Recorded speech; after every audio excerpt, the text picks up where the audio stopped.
한 해를 마무리하는 12월, 라디오 서울과 함께 마음까지 따뜻한 겨울 보내세요. 강혜신의 오늘의 미국.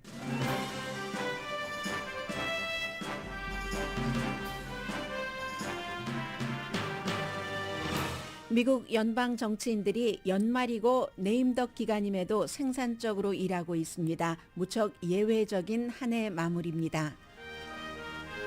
하버드 대학은 학교 역사상 처음으로 흑인 총장을 선택했습니다. 클라우딘 게이 하버드 30대 총장은 아이비리그 대학에서는 두 번째 여성 총장이 됩니다. 트위터는 주요 언론사 테크놀로지 기자들의 어카운트를 예고 없이 사용 중지시켰습니다. 유럽연합은 결정권자인 일론 머스크에 대한 제재를 할 수 있다고 위협합니다. 뉴욕주도 다른 여러 주처럼 공장으로 불리는 곳에서 태어난 고양이와 강아지, 토끼를 애완동물 스토어에서 팔지 못하도록 합니다. 샌버나디노 카운티가 캘리포니아주에서 분리돼 새로운 주를 만드는 첫 번째 단계를 통과시켰습니다. 미국의 역사적인 독감 시즌이 어쩌면 피크를 쳤다고 질병통제국이 발표했습니다. 그러나 제2의 독감 시즌이 올 수 있기 때문에 지금이라도 독감 예방 접종을 받도록 권하고 있습니다. 미국인을 포함한 세계인이 일요일에 치러질 프랑스 대 아르헨티나의 월드컵 드림팀 매치를 기대하고 있습니다. 그러나 그 전에 저희 라디오 서울 방송이 주최하는 나도 가수다 2회가 오늘 저녁 이벨 극장에서 열립니다.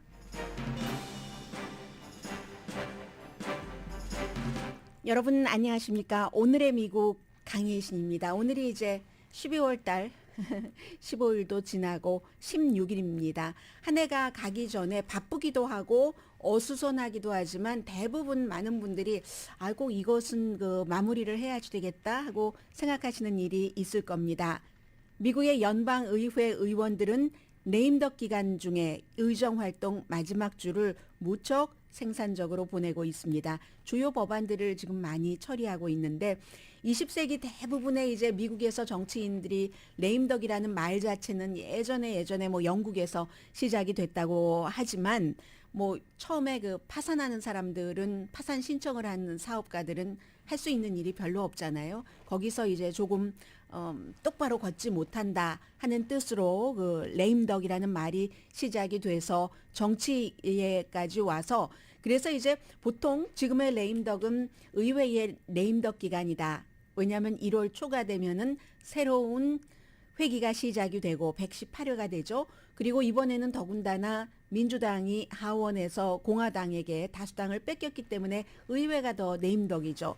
원래 비즈니스맨의 조금 똑바로 아주 당당하게 걷지 못하는 것을 뜻하는 네임덕이 정치인들 원래는 이제 은퇴하는 대통령이나 아니면 재선에 실패한 대통령, 그 대통령을 바라보고 할 수 있는 일이 별로 없잖아요. 그렇게 했는데 이번에는 의회의 네임덕 기간에 아주 모델이 될 수 있을 정도로 오늘 뉴욕타임스의 표현입니다. 여러 가지 일들을 하고 있습니다. 아무도 양보하기를 원치 않기 때문에 미국에서 양당 제도 때예요. 공화당과 민주당이. 그래서 1년 내내 되는 일이 별로 없습니다. 특히 최근처럼 이렇게 당파적일 때는 끝까지 절대로 여기도 양보 안 하고 여기도 양보 안 하면 협상안이 나올 수가 없죠. 그렇게 돼서 네임덕까지 막 끌고 오는데 1인치도 양보하지 않으려고 끝까지 지연시키다가 그러다가 이제 여기까지 와서 그리고 그 다음 해까지 가는 적도 있죠. 연방정부가 문을 닫는 적도 있고 특히 연말에는 다음 회계 연도의 여러 가지 지출 같은 것을 정해야지 되기 때문에 그런데 이번 의회는 새로운 네임덕의 긍정적인 모델을 만들고 있습니다. 성공적으로 초당적인 결론을 많이 내리고 있다는 보도입니다. 어제 연방 상원이 국방 예산안 8,580억 달러를 승인했습니다. 그리고 며칠 전부터 말씀드린 스탑갭이요. 임시 지출안도 통과가 됐기 때문에 1조 7천억 달러 정도, 일주일용입니다. 이건 임시기 때문에 한 주일을 더 벌었죠. 그리고 그 직전에 연방 상원과 하원이 역시 초당적으로 공화당에서도 많은 의원들이 찬성을 해서 결혼 존중법이라는 것을 만들었고 바이든 대통령이 서명을 했습니다. 그럼 이렇게 올해는 왜 네임덕 기간이 없이 많은 일을 할 수 있는가? 재선된 정치인들은 조금 그 자유로울 수 있잖아요. 재선 전에는 내가 이렇게 하면 유권자들이 어떻게 생각할까 하는 그런 것들이 있었고 또 어차피 내가 당선되지 못할 것을 알면서 재선에 나가지 않은 은퇴한 정치인들도 있습니다. 이런 경우는 공화당 트럼프 전 대통령에 반대했었던 정치인들이 여럿이 있는데 그 사람들은 나의 레가시, 내가 마지막 의정 활동을 어떻게 마무리 지었다. 당파적으로 마무리 지었다? 아니다. 초당적으로 마무리 지었다. 이런 것들이 있기 때문에 조금 이번에 쉬었고 그래서 생산적으로 그냥 단지 난 어느 때고 네임덕 기간 이런 것 없이 일하고 싶어 라고 생각하는 사람들도 있었을 테고요. 해서 앞에 말씀드린 여러 가지를 정리를 했고 제가 지금 이 이슈를 맨 앞에 말씀드리는 것은 정치인만 그러는 게 아니라 우리도 저도 마찬가지입니다. 올해는 요것은 마무리해야지 하는 것들이 있는데 저도 늘 미루는 일만 그냥 우선으로 하지 나머지는 다 미뤄요. 그래서 연방 정치인들의 이 같은 아주 좀 깔끔한 연말 마무리가 눈에 띈다 해서 여러분들께 전해드리고 있습니다. 16일이기 때문에 2주일 정도 남았습니다. 다른 일들 하면서도 연방 의원들도 해야지 될 일이 있죠. 우크라이나에 대한 추가 지원안 같은 것도 다음 주에 또 마무리를 지어야지 되고 그리고 트럼프 전 대통령이 선거 결과를 뒤집기 위해서 이용하려고 했었던 선거법 여러 가지 좀 애매한 부분이 있는 이런 선거법에 대해서도 초당적인 개편이 올해가 가기 전에 이루어질 수가 있고 또 공화당이 의사당 폭동 사건 우리 다수당이 되고 나서 118회 의회 때는 이런 거 안 하겠다라고 선언 내지는 공약을 했기 때문에 민주당이 주도하는 조사위원회는 다음 주에 이것도 마무리를 지어야지 됩니다. 마무리를 지을 수밖에 없습니다. 그래서 아마 다음 주에는 가장 큰 뉴스 가운데 하나가 의회 의사당 폭동 사건 조사위원회가 트럼프 전 대통령이 됐건 측근 인물들이 됐건 이 사람들을 형사 기소를 하십시오 하는 어떤 추천을 연방 법무부에 할 것인가 이런 문제도 이제 결정을 해야지 되고요. 그 밖에도 아직도 뭐 전국적인 프로그램에 대한 어떤 지출안 이런 것들 남아 있기는 합니다. 만일 정치인들이 지출안 협상에 임시는 통과시켰지만 실패하고 만다면 새해부터 또 뭐 연방 정부가 폐쇄되느니 이런 일들을 우리가 맞을 수도 있고요. 공화당은 하원을 컨트롤하는 그때까지 가능하면 많은 것을 마무리를 짓지 않으려고 하는 공화당 정치인들도 많이 있습니다. 그런 사람들이 더 많을지 아니면 초당적으로 이번에는 어차피 뭐 뉴욕타임즈를 포함해서 여러 매체가 다른 의회 회기 연도보다는 네임덕이 덜하다고 하는데 우리 해보자 하는 의원들이 더 많을지 거기에 따라서 2022년 연방의회의 마무리가 보자기가 맨 마지막에 이제 묶잖아요. 끈을 묶는 것이 예쁘게 묶어질지 아니면 거칠게 묶어질지는 이제 의원들의 마음이고요. 그리고 그에 비해서 트위터는 굉장히 흔들립니다. 트위터는 뭐 여러 가지 너무 많은 뉴스가 있기 때문에 일반인들과 직접 연관이 된다던가 관심이 많으시겠다. 이 이슈는 그런 게 아니면 제가 조금씩 솎아내면서 전해드리고 있는데 어제 트위터의 일론 머스크가 어떤 일을 했었냐면 뉴욕타임즈, CNN 그리고 뭐 많은 워싱턴 포스트의 기자도 그렇고 전부 테크놀로지, 테크 기자, 저널리스트들입니다. 그 밖에도 매셔블이라는 웹사이트 여러분 많이 보고 계시죠? 저도 이제 새로운 컴퓨터라든가 아니면 휴대폰 같은 것을 살 때 꼭 매셔블을 보는데 매셔블의 유명한 맷 바인더 기자 이런 사람들을 트위터를 사용하지 못하도록 정지를 시켜버렸습니다. 처음에 정지는 완전히 영구한 정지처럼 보였습니다. 일론 머스크가 하는 말이 있었어요. 왜냐하면 이 사람들이 말하자면 본인에 대해서 보도를 본인은 세계에서 가장 부자라고 하고 여러 가지 혁신적인 일도 많이 하고 돌출적인 행동도 많이 하기 때문에 뉴스메이커 자체일 수밖에 없죠. 그런데 본인의 말하자면 신상 털기를 한다 하는 주장을 했었던 겁니다. 개인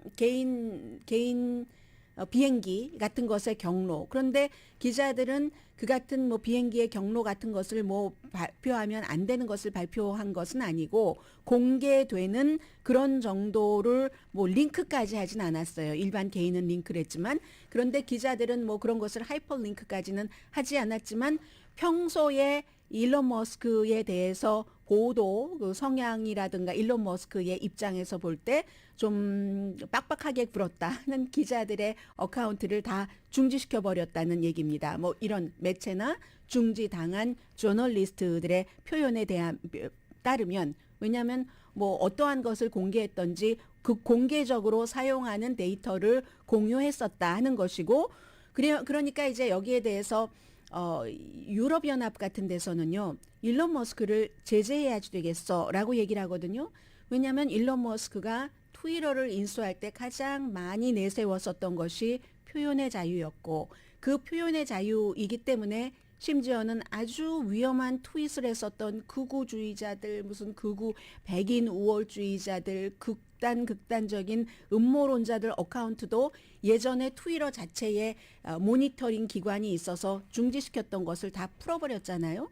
트럼프 전 대통령 것을 포함을 해서. 그리고 그 감시 기관, 모니터링 기관조차도 얼마 전에 해체시켜버렸습니다마는 그러한 표현의 자유를 주장을 한 트위터의 일론 머스크 사주가 되더니 본인에 대해서 아주 그 소프트한 사탕 발림 기사를 쓰지 않는 기자들의 어카운트를 이렇게 완전히 그 차단을 해버렸어 하면서 유럽 연합의 뭐 커미셔너도 얘기를 하고 독일의 어떠한 외무부도 경고를 하면서 언론 자유를 존중해야지 된다. 이거 한국에서 들은 얘기 같은데요. 윤석열 대통령과 뭐 MBC와의 관계, 언론 자유를 존중을 해야지 된다. 트위터의 일론 머스크가 선을 넘었다. 곧 제재가 있을 것이다라고 얘기를 했습니다. 그 제재는 어떤 제재냐면 유럽연합도 유럽연합에 어떠한 룰이 있기 때문에 내년부터 시행된다고 하는데요. 이렇게 뭐 언론 자유 같은 것을 막는다 하면은 그 해당 회사의 전체 매출의 최고 6%까지 벌금을 부과할 수 있답니다. 그리고 뭐 아예 무슨 뭐 서비스 중단 요청도 할 수 있다고 해요. 물론 그럴 때는 극단적인 경우겠죠. 뭐 누구의 생명을 위협한다던가 이런 경우에 이제 유럽연합에서 그렇게 얘기를 했고 뭐 그렇게 될 경우는 또 일론 머스크가 법원에 어떠한 뭐 중재 뭐 신청을 할 수도 있겠습니다만은 그 정도의 일로 연방의회는 레임덕 기간에 보기 드물게 아주 생산적으로 일을 하고 트위터는 일론 머스크라는 아주 특별한 사람이 인수를 한 뒤에 굉장히 흔들리고 있다. 여러분과 저는 어떠한 이제 오늘 16일이니까 16일부터 31일까지 마무리를 할까 싶어서 전해드렸고요. 그리고 저희 라디오 서울 방송은 이제 개국한 지 30년을 맞았습니다. 저희가 제일 처음에는 제가 그때부터 있었거든요. 페사디나의 저쪽 산속에서 이제 그 트럭 같은 것을 하나를 놓고 트럭 안에 장비가 있었고 거기서부터 시험 방송을 하기 시작해서 저희가 버먼트, 여러분들 아시죠? 버먼트와 일가에서 약간 북쪽인가요? 거기에 사옥이 있었고 그 당시에 뭐 김일성 주석이 갑자기 숨지고 그때도 제가 있었어요. 제가 가는 곳에 뉴스가 따라가는 경우가 많습니다. 제가 뉴스를 따라가는 것이겠지만 8시가 넘었는데 그런 일이 있으면 저희가 막 보도를 했고 그러다가 또 이제 그 로스모아 쪽으로 서쪽으로 저희가 사옥을 옮겼었잖아요. 그리고 나서의 여러 가지 일들 결국은 한인타운 한복판에서 조금 더 가까워져야 되겠다. 청취자분들과. 그렇게 해서 지금 위셔의 한복판에 있고 이 세월이 30년입니다. 그동안에 얼마나 많은 일들이 있었겠습니까? 이 30년의 세월이 있었는데 그 라디오 서울 방송 이름도 중간중간 바뀌어가면서요.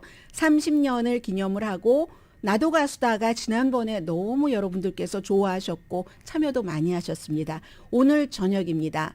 웨이셔 200극장 한번 오세요. 여러분들 물론 티켓은 배부가 됐지만 혹시 남아있는 게 있을 수도 있는지 이제 나중에 프로그램들에서 얘기를 하겠죠. 웨이셔 200극장이 코비드-19 그때에 굉장히 업그레이드를 해서 무척 훌륭한 극장이 됐답니다. 그 전에도 훌륭한 극장이었지만 여기서 나도 가수다 2회를 저희 라디오 서울 방송은 올해에 그리고 창사 30주년 기념으로 마련을 했습니다. 많은 나도 가수예요 하시는 분들이 나와서 정말 대단한 공연을 여러분들께 선사해 드릴 거고, 그리고 저희 라디오 서울 방송 30년 역사상 처음으로 모든 진행자들이 무대 위에 올라가서 저 샤이해서 싫어요 하는 사람이나 아니거나 누구나 다 오늘 무대에 올라갑니다. 저도 저녁에 여러분들을 무대에서 인사하는 것으로 뵙겠고요 하니까 저희 라디오 서울 방송 방송하시는 분들 또 많은 분들 전부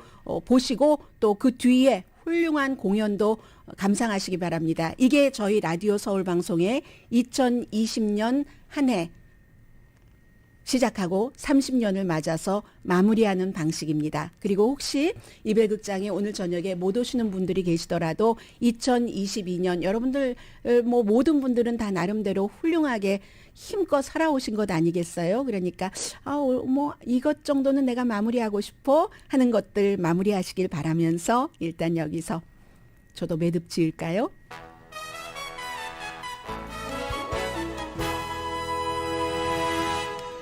오늘의 미국은 유한양행 뉴오리진 건강식품과 유정란 배반엽 줄기세포 화장품 전문회사 셀리온, 이민법 가정법 전문 제인정 종합법률사무소, 프리미엄 고기 쌈밥 전문 레스토랑 쌈, 재래식으로 직접 만든 검정콩 생순두부 수라원 순두부, 한국 홈쇼핑 공동후원입니다. 잠시 뒤에는 역사적인 일들이 연말인데도 많이 일어나고 있네요. 하버드 대학에서, 뉴욕주에서, 캘리포니아주의 샌브라디노 카운티에서 전해드립니다.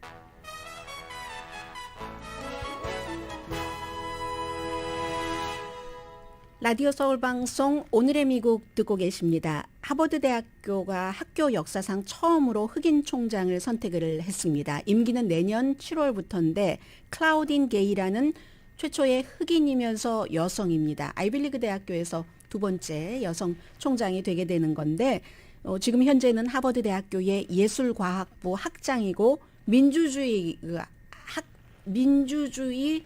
전문 학자이기도 합니다. 그래서 정치학과 아프리칸 아메리칸을 같이 학생들에게 가르쳤었는데 현재는 뭐 로렌스 바코 총장이고요.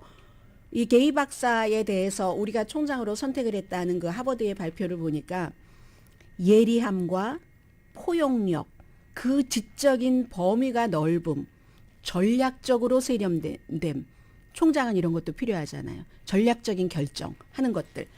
제도에 대한, 뭐 하버드 제도를 말씀드리겠죠. 하버드의 그 기관에 대한 야망은 너무나 큰데 개인적으로는 엄청 겸손하다.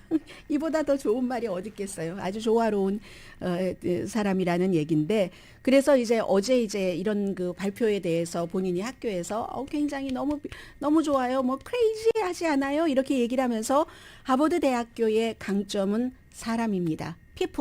피플이 하버드의 강점입니다라고 얘기를 했고, 우리가 이제 그 아이보리 타워, 그게 상하탑이죠.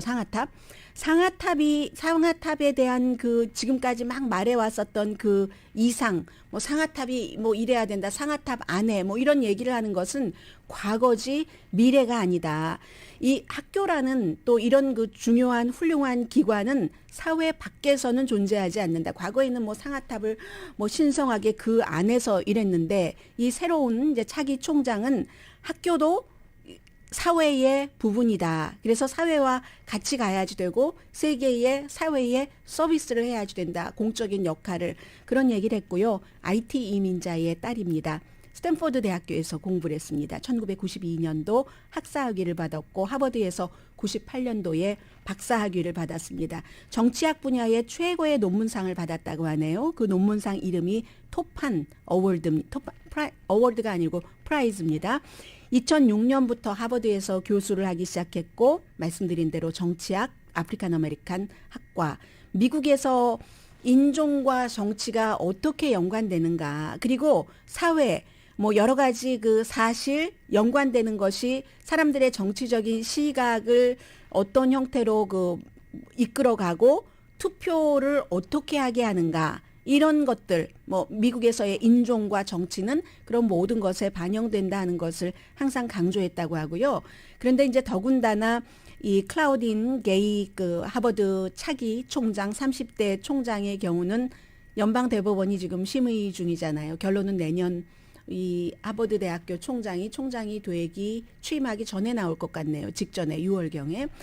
현재로서는 하버드 대학교가 어퍼머티브 액션이라는 특정 인종에 대해서도 그 인종도 입학할 때에 어떠한 그 고려를 하는 전인적인 인간을 키우기 위해서 그것이 합헌인가 합헌이 아닌가에 대한 심의를 하는 그 기간에 최초의 흑인 그것도 여성 총장이 하버드에서는 지금 탄생한다 하고 결정은 이미 난 것입니다. 캘리포니아주가 제일 먼저 했습니다. 미국에서. 어떤 얘기냐면요. 왜 이때가 되면 공기가 바뀌면서 먼지가 돌아다니나요? 살살 말하겠습니다. 먼지 들어가면 저 기침 나와요. 2017년이었는데 캘리포니아주가 미국에서 처음으로 뭐 이렇게 강아지 고양이를 밀이라고 하죠. 우리 무슨 일반 식품은 또 그 가축들 공장에서 키워낸다 하듯이 이런 그 애완동물 밀이라고 해서 그런 곳에서 애완동물을 막 그 접붙이고 해서 사람들에게 팔기 위해서 목적이 그렇게 하는 것을 막았습니다. 물론 집에서 사람들이 이렇게 키우고 새끼를 나와서 팔고 이런 것은 허용을 했습니다만 그 뒤에 메릴랜드가 2020년에 비슷하게 강아지, 고양이 뭐 이런 거 금지시켰고요. 이건 법적 도전에 지금 들어가 있습니다. 지난해에는 일리노이도 마찬가지. 그리고 이번에 뉴욕에서 주지사가 서명을 했습니다. 고양이, 강아지, 토끼를 애완동물 스토어에서 팔지 못하도록 전혀 팔지 못한다는 게 아니라 말씀드린 것처럼 상업용으로 팔기 위해서 공장 같은 곳에서 이 아이들을 접붙여서 나고 기르고 한 그런 그 강아지, 고양이, 토끼는 펫샵에서 팔지 못하도록 찬반이 많습니다. 찬성은 뭐 여러분들께 지금 말씀드린 그런 것이 가장 그 중요한 이유고요. 파피밀즈라고 하잖아요. 우리가 파피 강아지 공장 해서 이것도 뉴욕도 캘리포니아와 마찬가지로 집에서 이제 그 새끼를 낳은 것 거기에 대해서는 그 금지하지 않았습니다. 그런 경우 연간 9마리 이상은 팔지 못하도록 뭐 강아지가 새끼 나면 한 번에 6마리 뭐 이렇게 낳는 건 보통이잖아요. 그러니까 9마리 이상 판매는 집에서 기르던 강아지라도 금지하고 그리고 강아지도 요즘 막 그 임신하지 못하도록 수술 다 시키고 하는데 어린 그 자녀를 키우시는 분들은 우리 집 강아지가 11마리예요. 강아지 집인지 사람 집인지 모르겠어요 하는 경우 있잖아요. 우리 딸내미가 말이에요. 강아지를 너무 좋아해서 그런데 그 딸내미가 아니 그거 임신 안 되도록 그 조치를 하죠. 너무 불쌍해서 못하겠대요. 인간이 인간을 어떻게 그렇게 하느냐고. 그러는데 나중에 그 강아지들을 언제까지 다 키울 수 있을지 그건 모르죠. 아무튼 그런 식으로 9마리 이상의 판매는 금지하고요. 시행 자체는 당장은 아니고 2024년부터 그러니까 1년 뒤부터 시행을 합니다.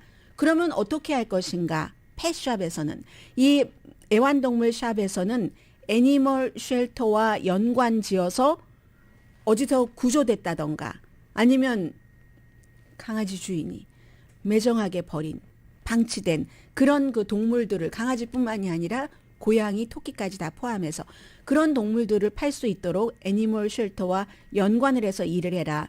굉장히 빅딜이랍니다.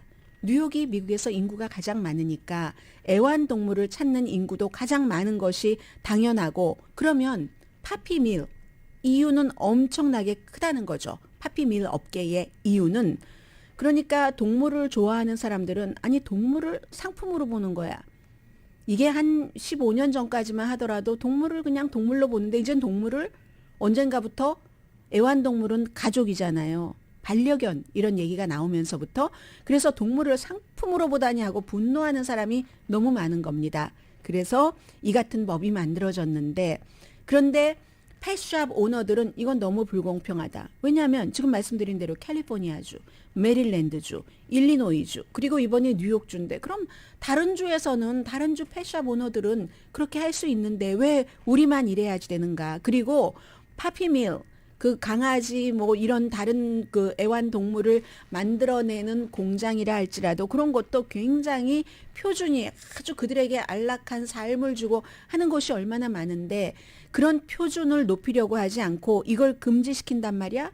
그렇게 되고 나면 AP통신이 보도한 것을 보면은 적어도 몇십 군데의 이 뉴욕에 있는 펫샵은 문을 닫아야 될 수도 있답니다. 그러나 어쨌든 이게 이제 법으로 통과가 돼서 주지사가 서명을 했고 이런 것들이 추세가 되겠죠. 애완동물을 사람과 똑같이 인간처럼 대우를 하니까 그러니까 이제 이런 일들이 이제 미국의 추세로 이제는 인구가 가장 많은 캘리포니아주도 그렇고 또 뭐 도시 단계로 인구가 많은 뉴욕도 그렇고 하니까 이렇게 나가겠다는 것을 알 수가 있고요.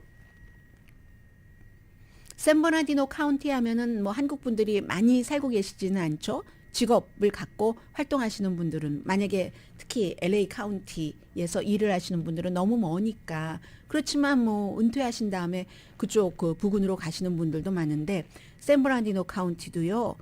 인구가 많은 곳입니다. 캘리포니아주에서 카운티별로 5번째로 인구가 많습니다. LA 카운티가 1,000만 명이잖아요. LA시가 400만 명 정도고 샌버나디노 카운티가 딱 넓고 뭐 이렇지만 인구가 220만 명이나 됩니다. 그런데 인구가 220만 명이나 되는 샌버나디노 카운티의 슈퍼바이저 위원회가 캘리포니아주가 너무나 진보 성향으로 간다.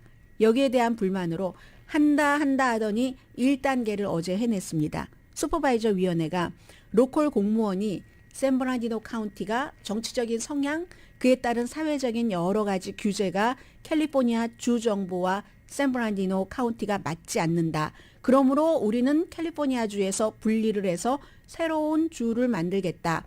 그 단계에 대해서 담당자가 연구하고 뭐 어떤 재정적인 문제까지 이렇게 하는 것을 승인을 했습니다. 일단 검토를 하겠다는 겁니다. 해서 Measure EE 아닌데 카운티 대표가 이제 앞서 말씀드린 그 여러 가지를 연구를 한다는 겁니다. 연구를 하는데 연구하는 방향이 기본 목표가 캘리포니아주로부터 독립을 해서 새로운 주를 만드는 거기에 이제 포커스를 두고 하는 거죠. 그리고 뉴스위크는 뭐 이런 점도 강조를 했던데요. 캘리포니아주가 이제 특히 그 샌브란디노 이쪽에 뭐 인구 증가에 뭐 포커스를 두지 않는다. 이것은 이제 일종의 불만이기도 하죠. 그리고 이런 일은 항상 누군가가 주도하는 사람이 있습니다.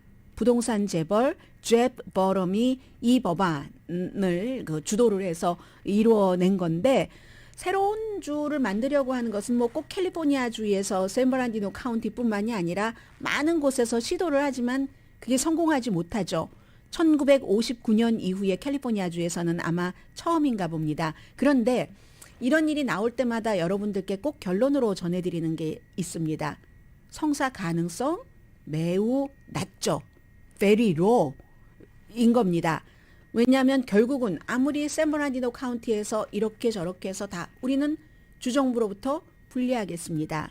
라고 통과된 어떤 매저가 나온다 할지라도 최종적으로 그렇게 하려면은 주정부의 승인이 있어야지 돼요.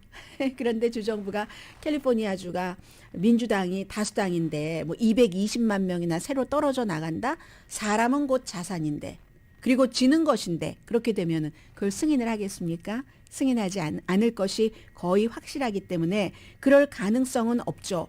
그래서 샌버나디노 카운티가 새로운 주가 되지 않을 수 있지만 이것은 무엇을 보여주는가? 많은 정치학자들이 얘기를 합니다. 캘리포니아주에서도 미국 전국적으로도 그렇지만 정치적으로 굉장히 분열됐구나 하는 것을 스스로 보여준다는 거죠. 클레어먼트 맥케나 대학교의 정치학자 잭 피트니 박사가 언론과 오늘 아침에 인터뷰를 많이 하고 있는데요. 그래서 캘리포니아 주민들이 여러 면에서 굉장히 불행하다. 이 탈퇴에 대한 투표는 그냥 도자기를 차이나를 부수는 것에 비유를 했습니다. 부수기는 해요. 그 차이나를 부숴요. 캘리포니아주에서부터 탈퇴한다고 관심을 끌 수 있죠. 차이나가 확 깨져버렸으니까. 그리고 샌버나디노는 캘리포니아주가 너무 좌파주예요. 너무 진보적이에요. 그래서 우리가 탈퇴하려고 합니다. 그렇게 뜻을 전할 수는 있습니다. 그런데 결국 성취를 못하죠. 도자기만 깨버리고 말기 때문에. 그게 클레어몬트 대학교의 정치학자 젯 피트니 박사가 한 얘기입니다. 잠시 뒤에는 경제 얘기도 조금 전해드리겠고요. 그리고 이 얘기는 처음에만 보면은 좋은 것인가? 우리 이제 끝났어? 걱정하는데 끝까지 가다 보면 아직도 걱정해야지 되는 거네. 건강.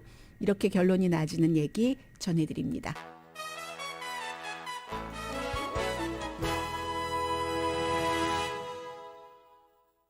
라디오 서울 방송 오늘의 미국 듣고 계십니다.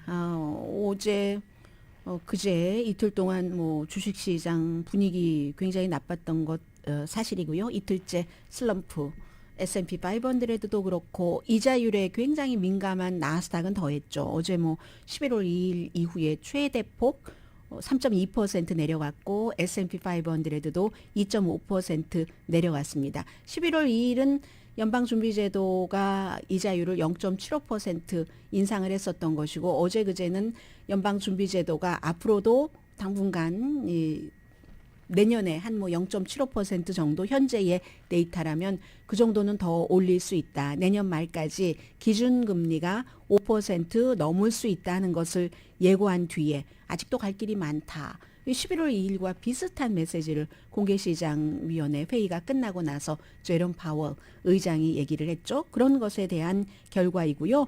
올해 결국은 S&P 500 18.3%가 다운돼서 2008년 이후 최악이고 S&P 500도 오늘도 한 55% 정도는 내려가고 있습니다. 지금 바이든 대통령도 연말에 의회에서 일하는 것과 마찬가지로 델라웨어에 갔어요. 본인 집이 있는 그곳에 가서 이 미국을 위해서 일해준 베테랑스에 대해서 얼마나 많은 일들을 했는가, 그들에게 연방 정부는 더 많은 처우를 대우를 해드리겠습니다 하는 연설을 하고 있습니다. He never got it. Do you think you could help him get it? We'll surprise him. So he got him the Purple Heart. He had won it in the Battle of the Bulge. 네, 뭐 특히 뭐 전투를 하다가 미국을 지키면서 본인이 다친 사람들도 있고 뭐 퍼플 하트 훈장을 받은 사람들도 있고 그런 연말이 되면은 보통 이제 미국의 대통령들이 가장 그 중추라고 할 수 있는 군인들에 대한 감사의 표현 같은 것을 많이 하죠. 지금 이제 그런 이벤트입니다. 그 자리에 뭐 다른 관계자들도 앉아 있네요. 대통령은 연단이 준비돼 있는데 좀 편안하게 마이크를 뽑아 들고 앞에 앉아 있는 사람들 사이를 이렇게 그 무대 연단 위에서 걸어 다니면서 얘기를 하고 있습니다. 이런 얘기는 원고를 보고 읽는 것이 아니다 하는 것을 알 수가 있고요. 미국의 역사적인 독감 시즌이 피크를 쳤을 수 있다. 쳤다가 아니라 쳤을 수 있다. 질병통제국이 오늘 발표를 했습니다. 올해는 지난 몇 년과 비교할 때 좀 혹독한 독감 시즌이기도 했고 독감 시즌이 좀 빨리 왔었잖아요. 그래서 이제 새로운 데이터를 보면은 지금이 절정인 것 같다는 얘기거든요. 계절 독감으로 1,300만 명이 감염이 됐고 12만 명이 입원을 했고 7,300명이 이미 사망을 했습니다. 어린이 21명을 포함을 해서 이게 이제 지난 10년 사이에 딱 요 기간으로 볼 때 가장 많은 그 독감 감염 사례 또 입원 사례이랍니다. 그리고 뭐 요즘은 뭐 코비드 뭐 독감 같은 것이 막 겹쳐서 아주 혼돈되기도 하고 하잖아요.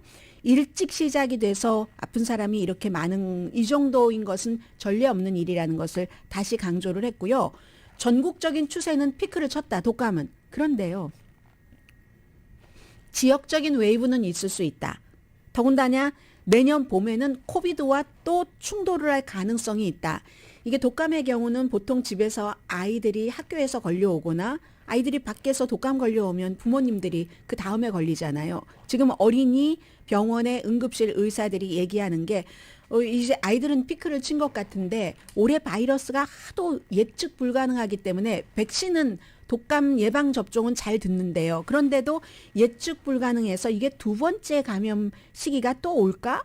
그렇다면 1월, 2월, 3월이 될까? 여기에 대한 결론을 내리지 못하고 있답니다.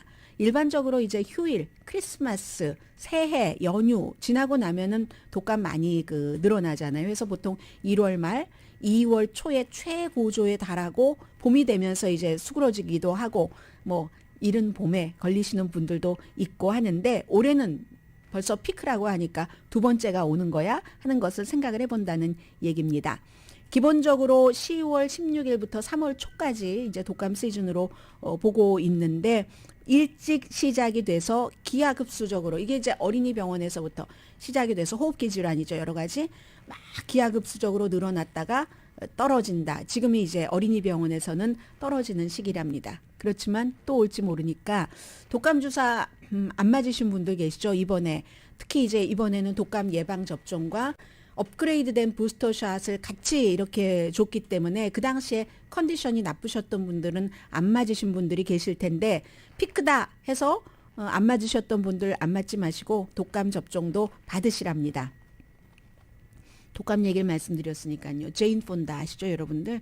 영화 배우로 유명했었고 나중에는 나이가 많은데도 저렇게 신체 관리를 잘해, 뭐 건강, 몸매 관리 이런 비디오를 제일 처음 만들기 시작한 제인 폰다가요. 암, 차도가 있답니다. 나의 최고의 생일 선물, 최고의 크리스마스 선물이다 하고 소셜미디어에 오늘 썼는데 그때의 그 제인 폰다가 84세가 되셨다네요. 차도가 있기 때문에 키모를 화학요법을 중단할 수 있게 됐습니다. 진단 받고 나서 3개월 뒤입니다. 암 진단을 받고 나서 뭐 비오지키 그 림프종 진단을 9월 달에 받아서 6개월 뭐 화학요법 한다고 하고 지금 화학요법 3개월 하다가 이게 중단해도 된다는 거예요. 물론 치료 가능한 암이라고 그때도 그렇게 얘기를 했었고 아무튼 모든 사람에게 감사합니다. 이 행운 저에게 이 행운을 주신 걸 모든 사람에게 감사합니다 하면서 제인 폰다가 84세인데 암 진단을 받고도 기후변화에 대해서 열심히 싸우고 있는 사람이잖아요. 이거 막아야지 됩니다 하고 어떤 때는 무슨 색깔을 상징하는 옷을 쫙 입고 등장하기도 하잖아요. 워싱턴 DC에서 그 기간 중에도 기후변화 캠페인은 계속 했었는데 네, 키모를 중단할 수 있다고 하니까 제가 제인 폰다는 영화로밖에 못 봤지만 황금연못 등등 그렇지만 축하합니다. 잠시 뒤에 뵙겠는데요. 잠시 뒤에 뭐 월드컵 얘기 조금 해야지 되겠죠? 아무래도 일요일에.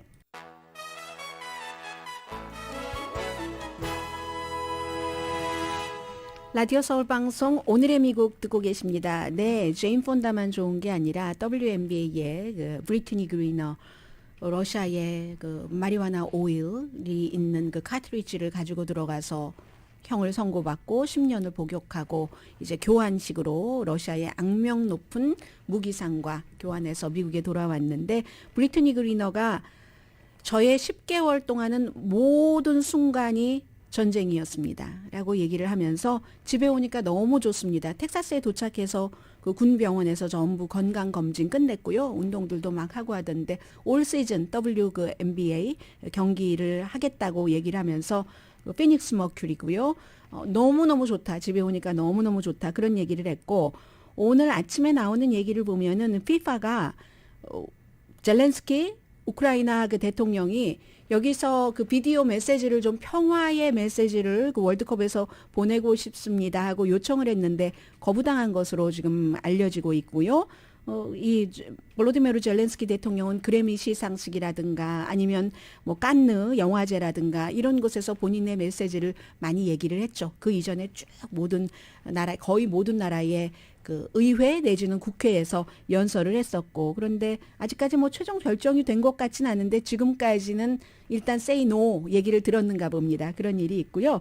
2022년 월드컵 이제 64게임 2게임 남았죠. 랭킹 3위인 FIFA 랭킹 아르헨티나와 FIFA 랭킹 4위인 프랑스가 로스앤젤레스 시간으로 일요일 아침 7시에 결승전을 치르는데 FIFA 랭킹 1위인 브라질, FIFA 랭킹 2위인 벨기에는 8강에도 들어오지 못하고 아무튼 그렇게 끝나버리고 말았잖아요. 그래서 이제 3, 4위가 하게 되는데 너무나 여러분들의 관심사랑 똑같은 거죠. 리오넬 메시, 킬리안 음바페 이 리오넬 메시는 정말 몸집이 그렇게 큰 사람은 아니잖아요. 킬리안 그 음바페와는 반대이고 나이도 이 사람은 23살, 이 사람은 35살 하니까 음바페는 막 뛰는 게 보이지도 않잖아요. 그 추진력도 대단하고 무섭죠. 그에 비해서 굉장히 리오넬 메시는 아주 그 효율적으로 하는데 두 사람이 이제 그 골든 부트, 그 토너먼트 탑 골 스코어 이 상도 지금 겨루게 되고 월드컵에서 이 두 팀의 이렇게 좀 싸우는 것 한번 봐봤으면 좋겠어. 뭐 정말 그 뭐 브라질 아니면 아르헨티나, 남미의 최고와 프랑스, 유럽의 최고가 늘 드림에 끝났는데 이 드림이 이제 많은 사람들이 보고 싶다 하는 게 오늘은 이루어지는 거죠. 축구가 잘한다 하더라도 골차로 이기고 지고 하기 때문에 드림이 항상 결정적인 순간에 깨져서 이렇게 같이 싸워보지 못했는데 축구를 좋아하시는 분들은 그 예술적이고 과학적이고 한 그 프랑스의 축구와 유연하기도 한 그런 그 남미의 축구의 묘미를 다 보실 수 있는데 브라질 빼고는 한번 이기고 챔피언이 되고 2018년도에 프랑스가 챔피언이었기 때문에 지금 디펜딩 챔피언인데 또 이긴 적이 없다는 거죠. 그때가 62년이었다고 하던가요. 아무튼 그래서 이번에 프랑스가 이길 수 있는가 그런 게 있는데 우선 관심을 많이 갖고 계신 제가 NPR 방송의 보도로 전해드리겠습니다. 켈리언 그 문바페 같은 경우는 이번에 5골을 넣어서 그 메시와 같고 2018년도에 4골을 넣고 이 사람은 그러니까 월드컵 챔피언인 겁니다. 메시가 지금 마지막 게임인데 챔피언이 될 수 있을까 없을까. 스피드, 믿을 수 없는 볼 핸들링, 교묘한 그런 술수도 잘 써요. 내공도 있고 23살밖에 안 됐는데 그러니까 브라질의 펠레의 비유가 되는데 정말 메시와는 달리 근데 이제 축구는 10명 다른 선수들과 함께 하는 거잖아요. 이번에 프랑스에서 음바페 하는데 공식적으로는 공격수지만 부상당해서 미드필더로 보내줘서 여러 가지 득점 기회도 만들고 했었던 올리비에 지루라든가 특히 이제 앙투만 그리즈만 선수요. 이 선수 주목을 해야지 된다라고 얘기하고 리오넬 메시에 대해서 더 이상 말할 게 뭐가 있겠습니까? 화려한 경력에서 유일하게 빠진 게 이 월드컵 트로피인데 해서 이번 월드컵도 최다 경기 이제 26번을 했고 그런데 아르헨티나의 이 승리를 가져다 주지 못하면은 그러면은 이 메시 같은 경우는 본인은 엘리트 클럽에 있지만 디에고 마라도나 그 위대한 디에고 마라도나만큼 미치지 못하는 거죠. 아르헨티나에서는. 오늘의 미국은 유정란 배반엽 줄기세포 화장품 전문회사 셀리온, 이민법 가정법 전문 제인정 종합법률사무소, 프리미엄 고기 쌈밥 전문 레스토랑 쌈, 재래식으로 직접 만든 검정콩 생순두부, 수라원 순두부, 한국 홈쇼핑 공동후원이었습니다. 10시에 좋은 아침, 좋은 하루 방송됩니다. 그리고 그 화려한 메시와 음바페의 대결 전에 오늘 저녁 6시에 위셔 200극장에서 저희 라디오 서울 방송 나도 가수다 2회 여러분 행사장에서 뵙겠습니다. 강혜신이었습니다. 그리고 잠시 뒤에 방송될 좋은 아침 좋은 하루의 선우균우 씨가 오늘 근사하게 사회를 봅니다.